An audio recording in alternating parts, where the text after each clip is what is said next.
Okay, a very, very, very warm welcome to everyone. We are celebrating the new year today. Happy New Year. It is January 1st, and there is a community of people who have stepped in to commit and to journey through the workbook lessons of A Course in Miracles. And it's really beautiful. I've been running workbook journeys for quite a few years.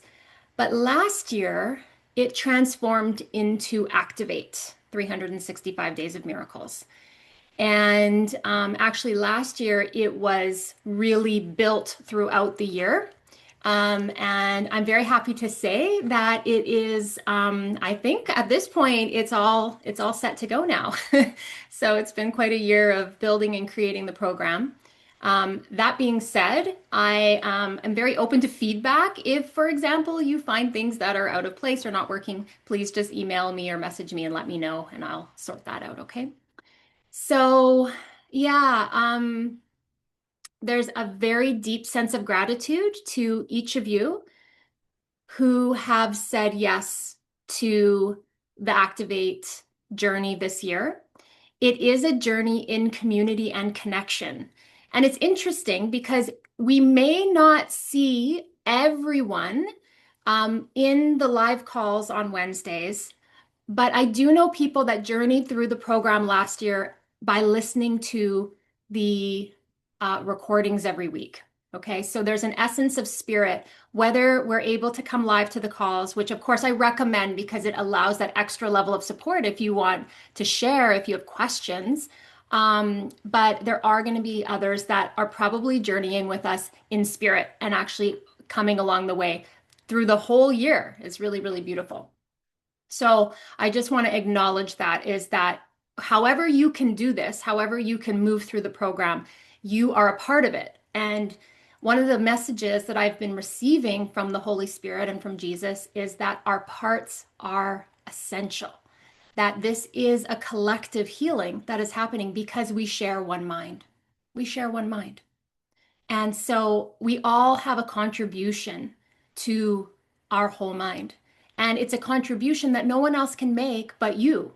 You have a part to play, an essential part in the salvation of the world, in the healing of the mind. Okay. So, if you are new here, I will introduce myself. I am Reverend Lisa Windsor. I've mostly talked to everyone and had at least a little connection, an email connection or something in your process of signing up.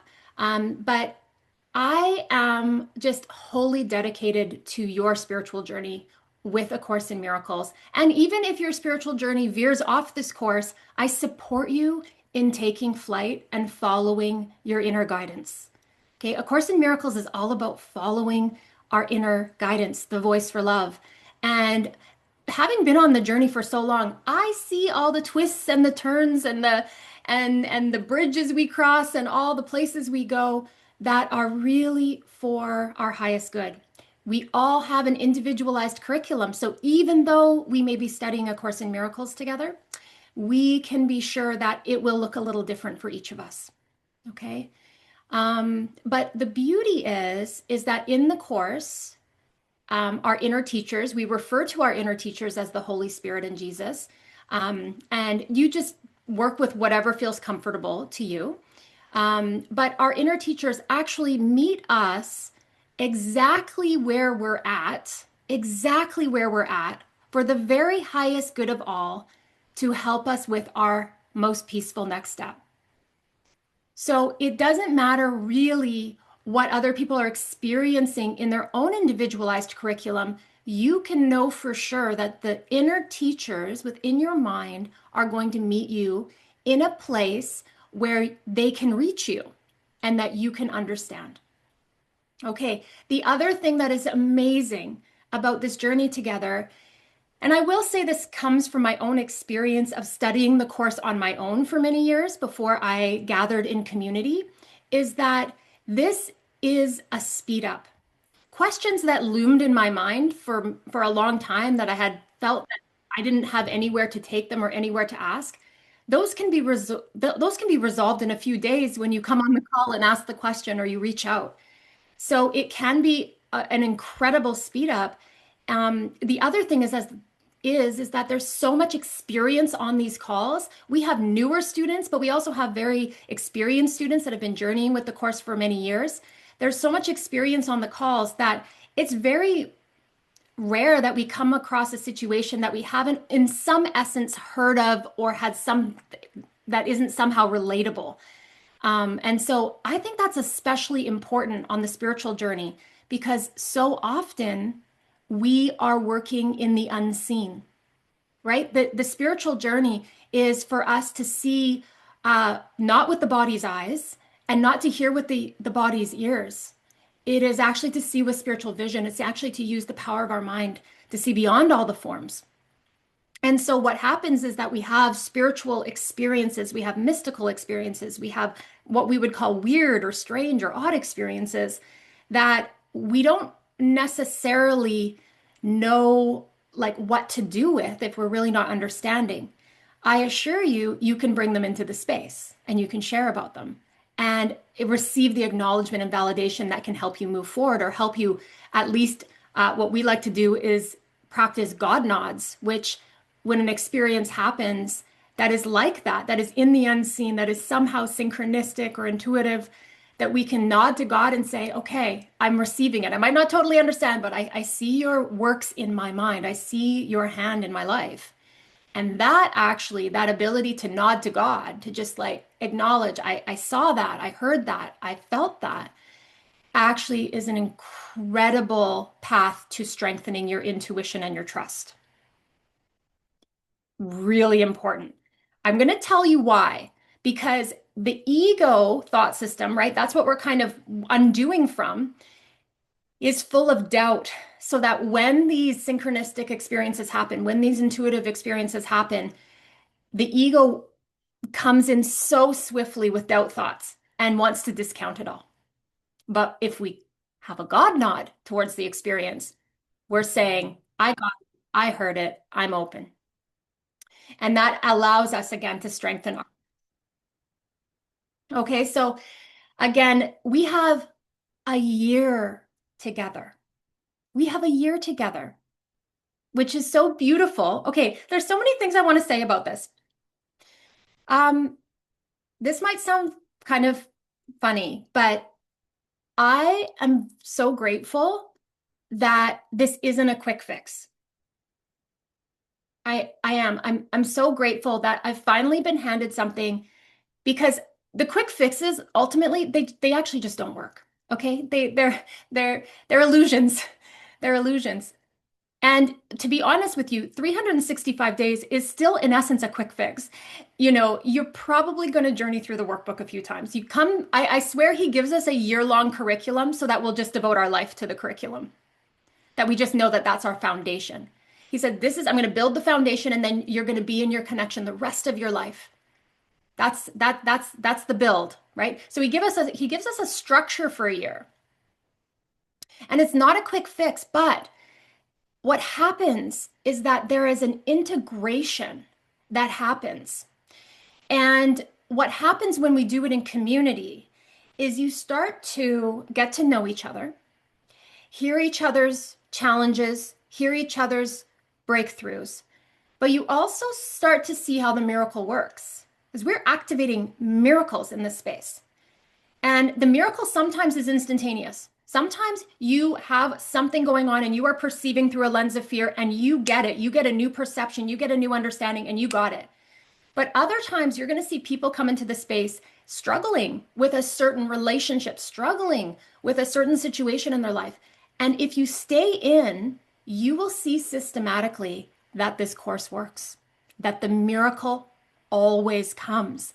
But it's rare to be able to hold steady in a space where you actually get to see actual outcomes because often we're joining for 6 weeks or 12 weeks, or we're doing things in short bursts. We're joining for a weekend together.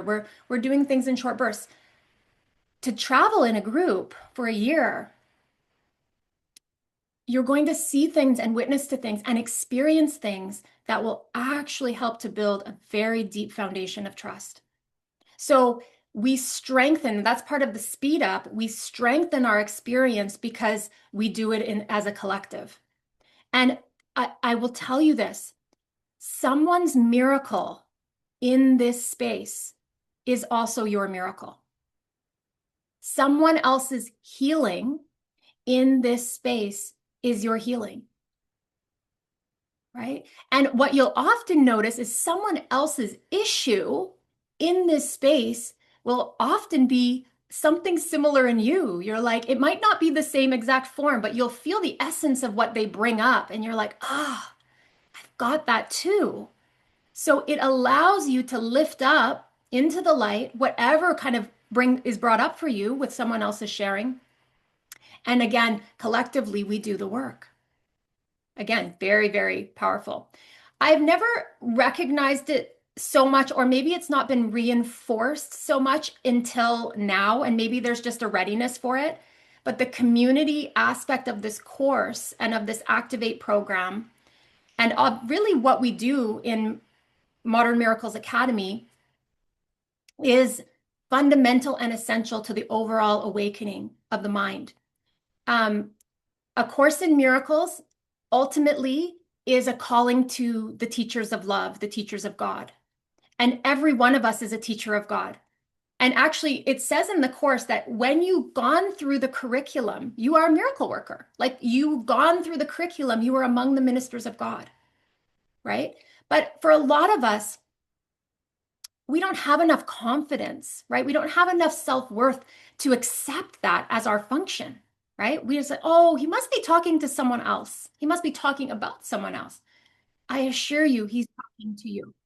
I assure you, he's talking to you.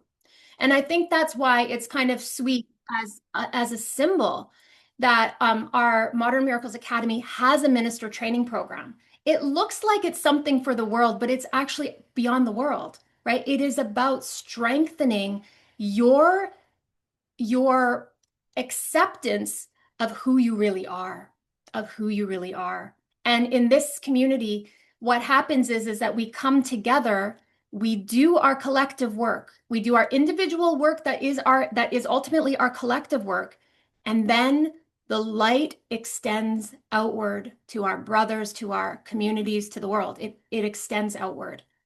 And that's actually the purpose. We are here as miracle workers, extending miracles and extending love.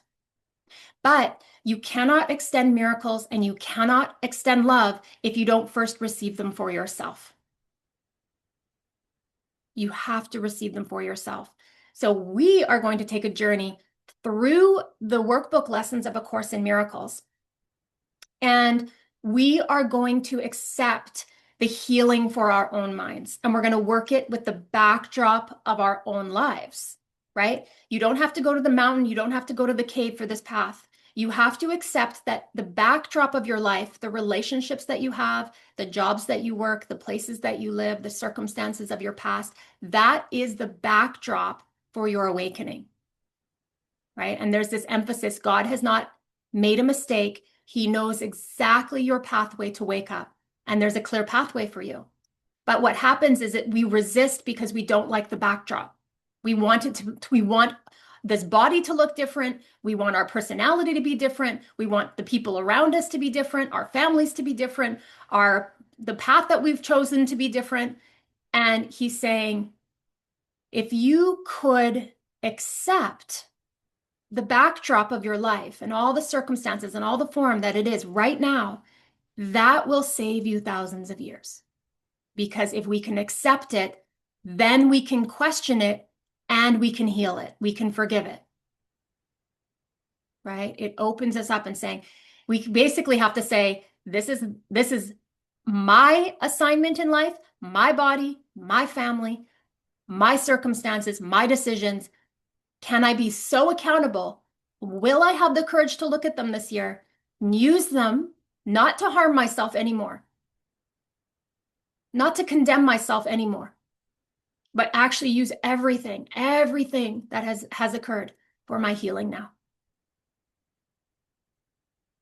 Everything becomes everything ultimately shares the same purpose. And it is for forgiveness, and it is for our healing. And that means that we no longer leave those things out, deny them, suppress them, wish them away. We go, okay, bring them in for healing, bring them in for healing. Good, bad, or ugly, we bring it all in. And then it can heal. So that is, isn't that beautiful? You know, when we're starting on day one, and he's like, can we speed things up by just accepting, like, can you accept what your life looks like, your perceptions of your life right now, the past of your life right now? Can you just accept it? Just rest into it. It's okay. And know that there's help here. There's support here in sorting out the true from the false. There's support here for you. And I will tell you that I'm going to tell you this, and I don't think we can get away from this. The ego wants the externals to change. It wants it to look different, but this pathway will be first an internal change. And if external shift and change, that's totally fine. That will happen. It just is in the flow. But I am telling you, I want you to check in internally today. How do I feel? Where am I at? Am I resisting? Am I accepting? Am I scared? Am I excited? Check in with yourself today and know that that is the place you are healing and honoring this year, your inner landscape.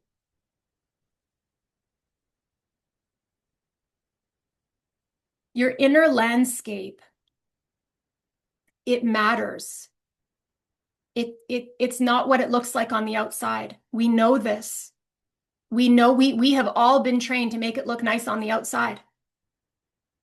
And to not deal with the inconsistency of how we feel on the inside, the conflict,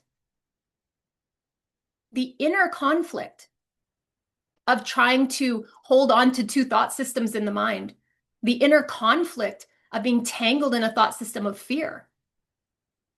This is over. We're not closing our eyes to it anymore.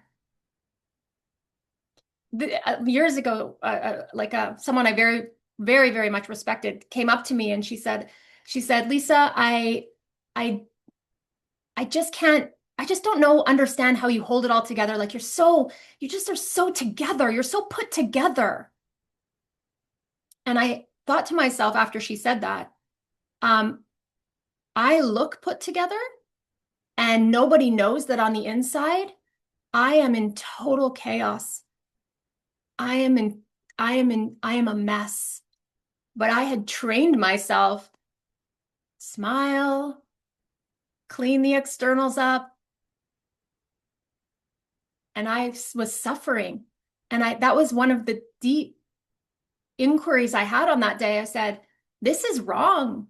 Why is there such a gap between what it looks like on the outside and how I feel on the inside? That can't be right. That's dishonesty. Right? Where the inner is not consistent with the outer.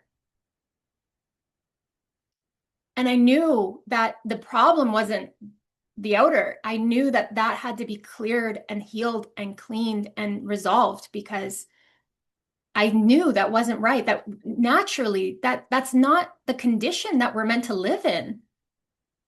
And I actually, after that, I started, I'm very curious about things. So I started asking people, like, is your mind going all the time? Do you have fearful thoughts? Is it kind of crazy in your mind? And every single person I talked to said, yeah, that's the condition of my mind. And no one had ever talked about it in my life, admitted it. I don't know. I just was shocked. And so when A Course in Miracles came in and said, you have an untrained mind, and an untrained mind can accomplish nothing. It says that in the introduction to our workbook. An untrained mind can accomplish nothing.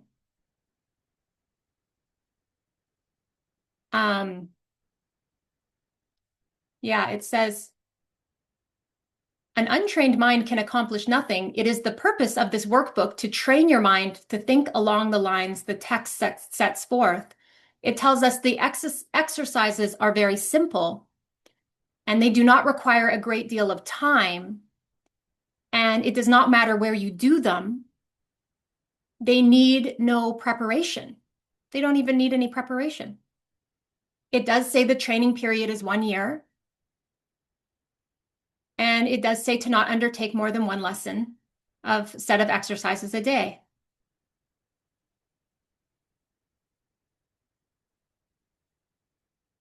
We have to train our minds. We have to train our minds into honesty, into consistency. Your inner landscape, your inner world. This is what we do when we come onto our calls together. And I often say this, it comes in almost every class. Jesus cares deeply about your mind. He cares so deeply about your mind. So he's not asking you like, oh, how are you doing? What's going on? Okay. So what's happening in your mind? What lens are you looking through? Are you located in a fearful state right now, or are you feeling peace? Have you checked? Have you stopped long enough to check? We're going to check. We're going to check every day. We're going to check every week.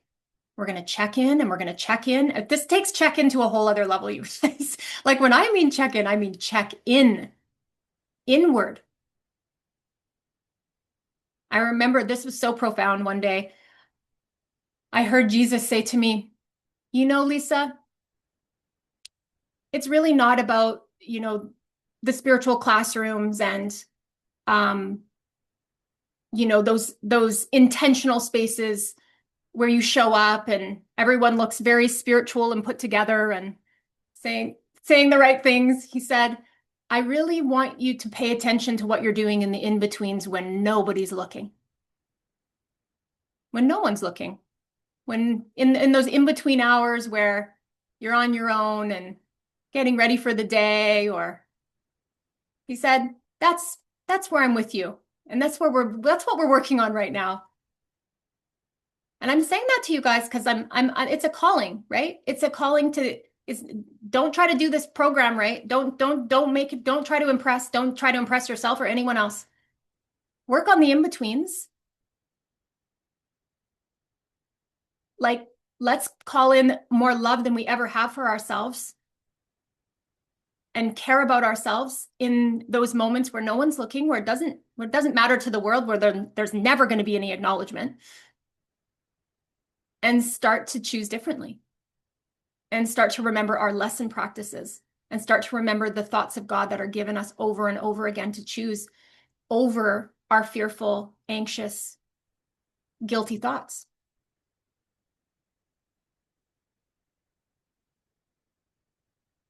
Part of this is we do have fun together. There is a lightheartedness to this. There is a joy to saying, oh my gosh, we're going to go on our call every week and we're going to join together. And there's days that there's such beautiful miracles and celebrations. And there's days where there's heavier things that come up and it's all welcome.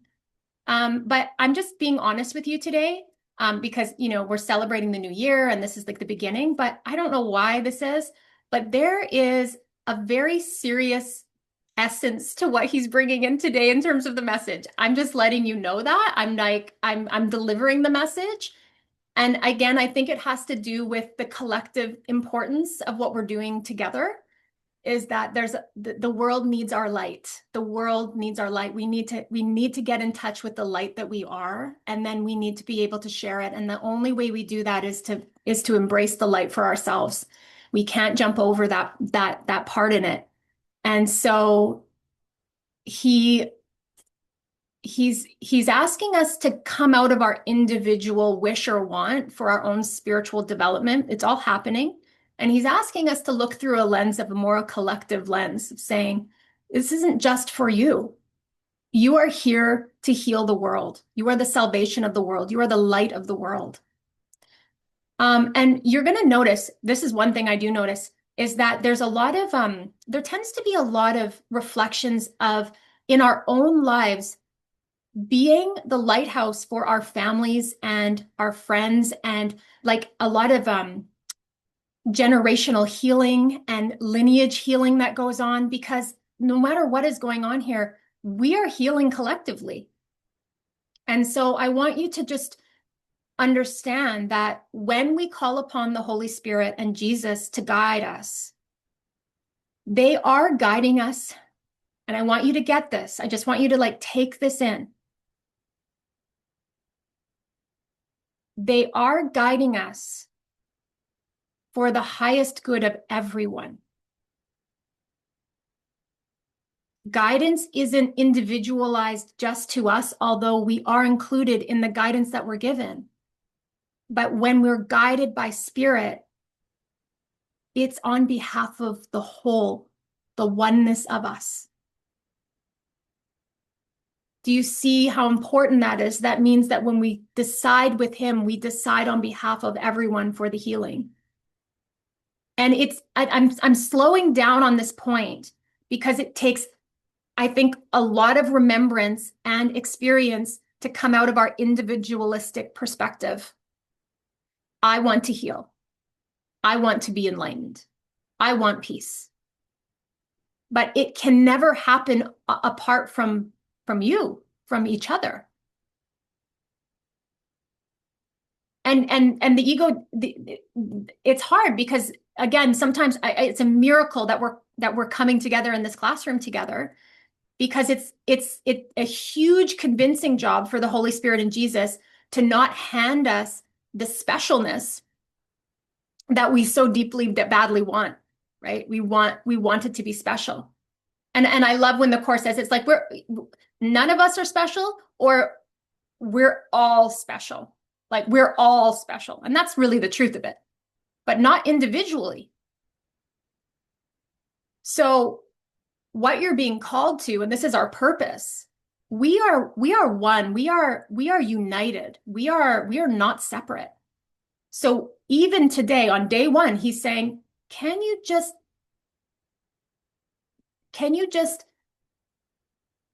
think of the possibility that this year and this journey is that when you wake up each morning to meet your lesson, you remember, I am not just doing this for myself. I am doing this for everyone. Can you remember that this, right? Like, and you'll see this on our calls, because when someone else is expressing something and you feel, what do you feel towards them sometimes when they express something really vulnerable, they express something or share something, you feel thankful. Thank you. Thank you for saying what I maybe didn't have the words to say, or what I've so much wanted to express. And you realize that's your healing.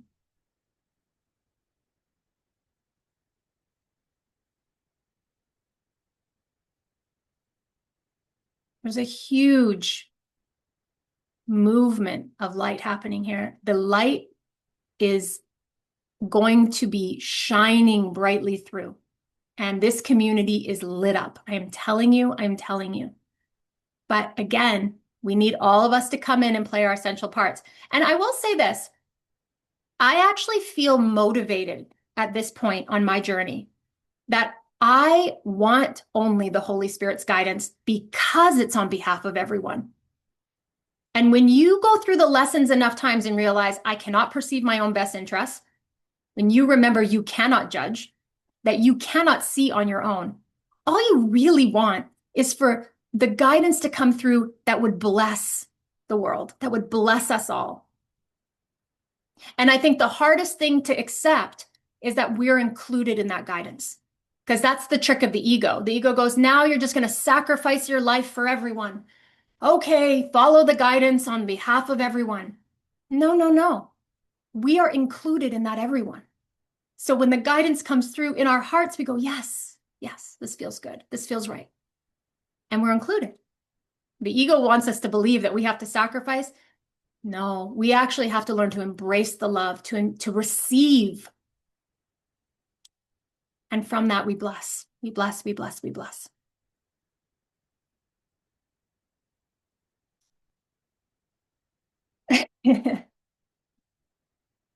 I'm like, I'm back to Happy New Year. Happy New Year, everyone. Oh my gosh.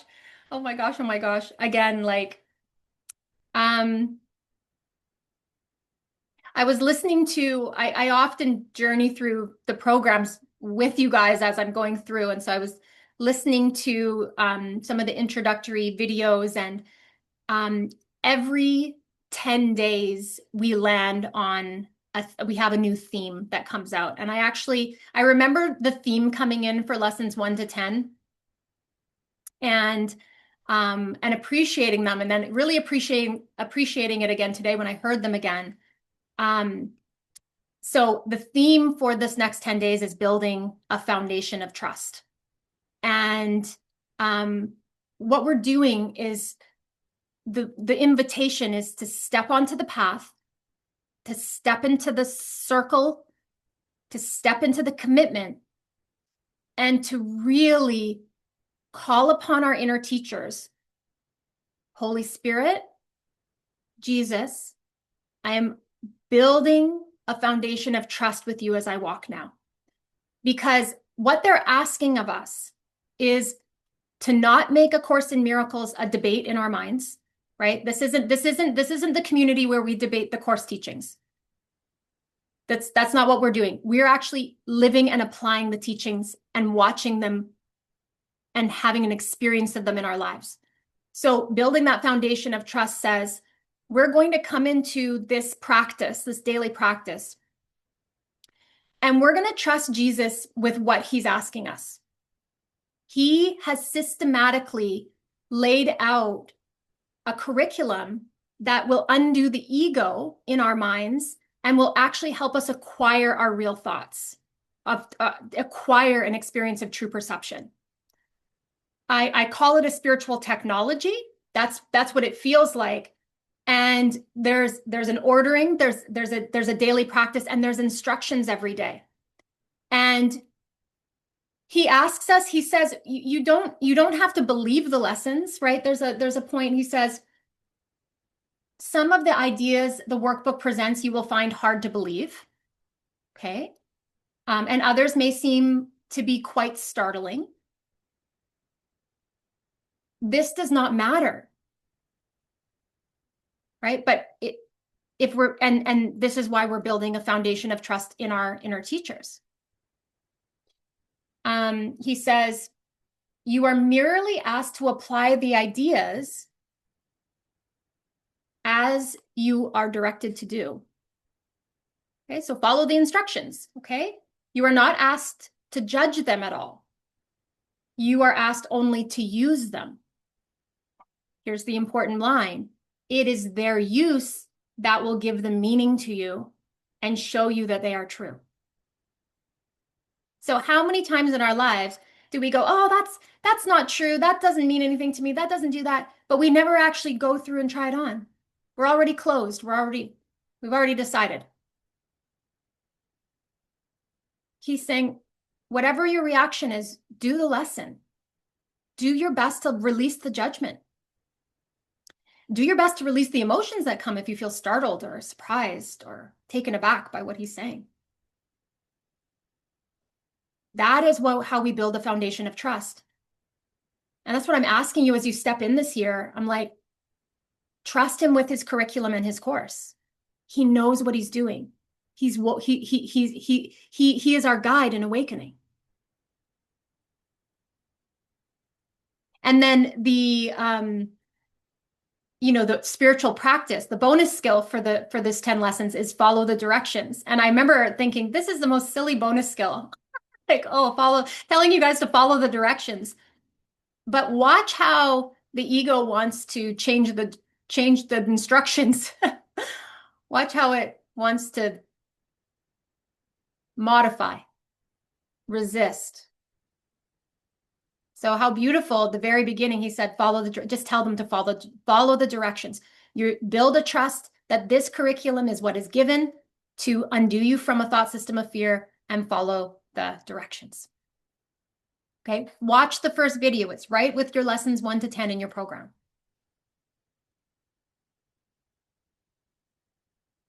Okay, so I'm going to talk a little bit about our lesson today because we're on lesson 1.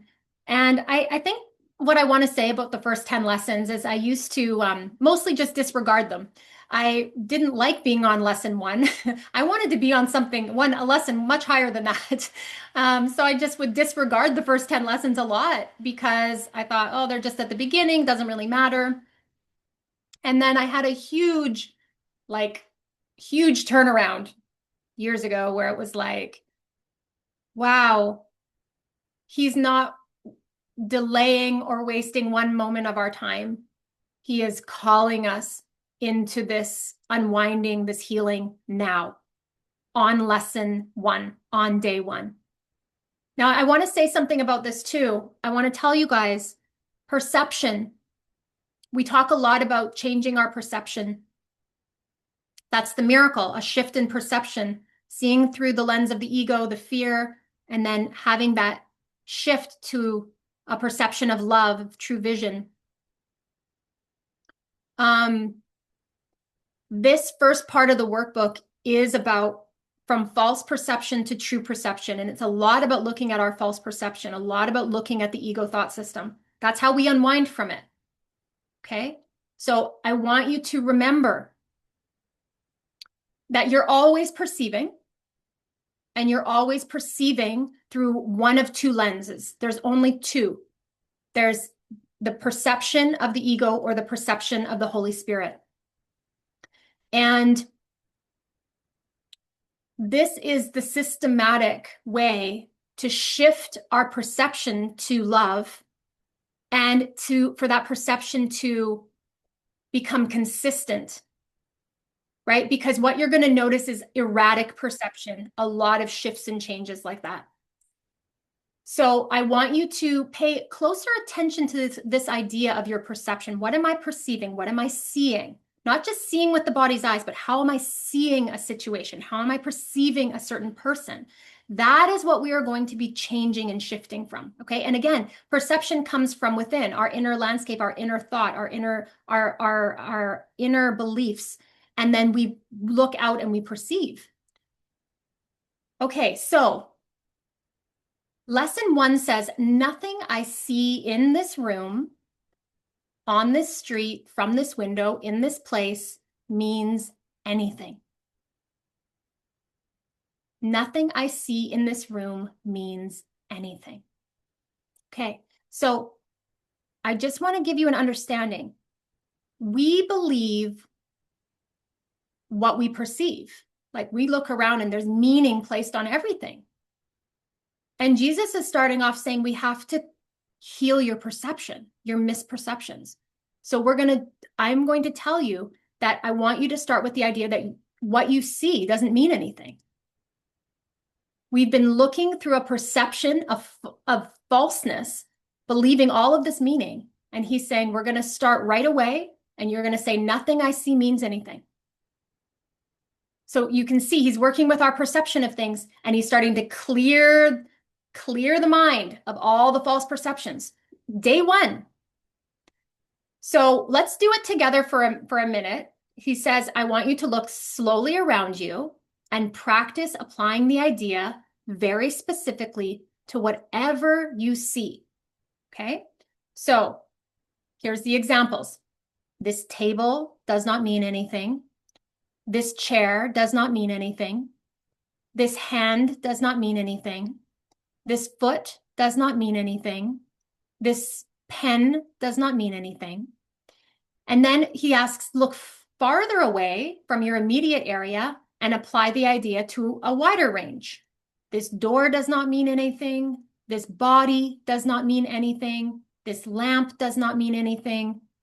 That sign does not mean anything. That shadow does not mean anything. So we're going to start up close, right in our close vicinity, and then just look a little farther away around the room or around the place we're in and apply the idea. He's also telling us, notice these statements are not arranged in any order, okay? And make no allowance for differences in the kinds of things to which they are applied. So you're really going to let your eyes rest on whatever they rest on, and you're not going to worry about trying to order everything, okay? This is the purpose of the exercise. The statement should merely be applied to anything you see. Okay, so you're just going to go around and apply it to anything you see. As you practice the idea for the day, use it totally indiscriminately. Okay, now I just want to talk about this because it applies to other lessons you're going to do. We discriminate, the ego discriminates between what it wants to look upon and what it doesn't want to look upon, usually because of the meaning we have on it. So for example, I might have a picture of one of my children in this room, and I might want to bypass that because that means something to me. So I'm just going to leave it out on purpose. I remember I used to do it when I was married with my wedding ring. I knew every time I came on my wedding, I said, I don't want to include that. So I was saying, whatever your eyes rest upon, apply the idea. Remember, don't discriminate between the different things. He says, do not attempt to apply it to everything you see, okay? These exercises should not be ritualistic. So that's like, again, you got to kind of rest into the experience and just let your eyes rest where they rest. Again, he says, only be sure that nothing you see is specifically excluded. One thing is like another as far as the application of the idea is concerned. And then he's just saying to us, each of the first 3 lessons should not be done more than twice a day each, preferably morning and evening, nor should they be attempted for more than a minute or so, unless that entails a sense of hurry. A comfortable sense of leisure is essential. So I like that idea. I want you all to be in a comfortable sense of leisure as we're going to practice, okay? Just like chill. Okay. And I'm going to set a little timer for about a minute. And when you're ready, we're going to go around and look around our rooms. Again, the example to start, this table does not mean anything. Okay? Okay. Whenever you're ready, you can go.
Okay, and then slowly just bring your attention back. And that's your morning lesson practice if you haven't done it yet. There you go. And then you're asked in the evening to do that one more time today. And to be honest, at the beginning of the workbook, you can just go live your day. Enjoy your day. We're really not, we are not in charge of the curriculum, and we don't have to add on. So trust him. And I love it. It's very simple. We all have a minute in the morning and a minute in the evening to place our focus there. Okay. Okay. The last thing I want to say before I open the space, because I'd love to hear from some of you, is we're making a commitment, and there is a place in Activate where we're making our commitments. Okay. And I want you to go through and make your commitments for the year. I really want you to take time to do that. And one of the commitments that he is asking for in order to do his course is he is asking for us to give our time. So he's not asking for a lot of time, but he's asking for us to sincerely give the time that is being called. And so I want you to take a moment and just lift up time and your time to the Holy Spirit, to Jesus, and release it to them, because we need to work with time. Time is that's what time is for. Time is for the healing. So we need to release our grip on our time. We want to be in charge of our time. So they're asking for some time. And during that time, they're asking for our focus. They're asking for us shift our mind's attention to reading the lesson, to practicing the lesson. That we're asking to shift it inward. I'm reminding you, join with the Holy Spirit and Jesus when you read your lesson. Join with your inner teachers when you do your lesson every day. Give them your time and give them your attention. Give attention to your lesson. It sounds simple. It's sort of like follow the directions, follow the instructions. But sincerely, that's actually difficult for us. It is actually, it sounds silly, but it is actually difficult for us to stop in the midst of our days and give our time and attention to what is being asked. And again, he's saying, look at what he says in the last sentence of lesson 1. A comfortable sense of leisure is essential. Okay, so I need to kind of be able to come into a minute where I'm relaxed, I'm focused. Think about how you go through your day. You might be like tied in a knot, so busy. So give yourself some time to breathe. Give yourself some time to relax and be open as you come to your lesson. Be in a sincere place of time and attention. The world is a distraction from God. The world has a million distractions. He's asking us to train our minds to focus on God, on these teachings, on Him for the time that we're asked to. We don't have to do more than that, but we are asked to do what is being instructed. Okay, beautiful. Yeah, let's dive in, you guys. Let's dive in all together. Everyone welcome. And if you have anyone in your life that may want to join us, there's still time to sign up. And yeah, there was a real calling. It's like as many people as we can to walk this path and do these lessons, because it is just the light is meant to shine and the healing is activated, and we are just going to activate so many miracles this year. So I'm so thankful to have you along the way. Yeah, we're going to have fun, you guys. It's going to be amazing. And I'm so happy you're here. And I love you all so much. And have a beautiful, beautiful, blessed day, first day of the year.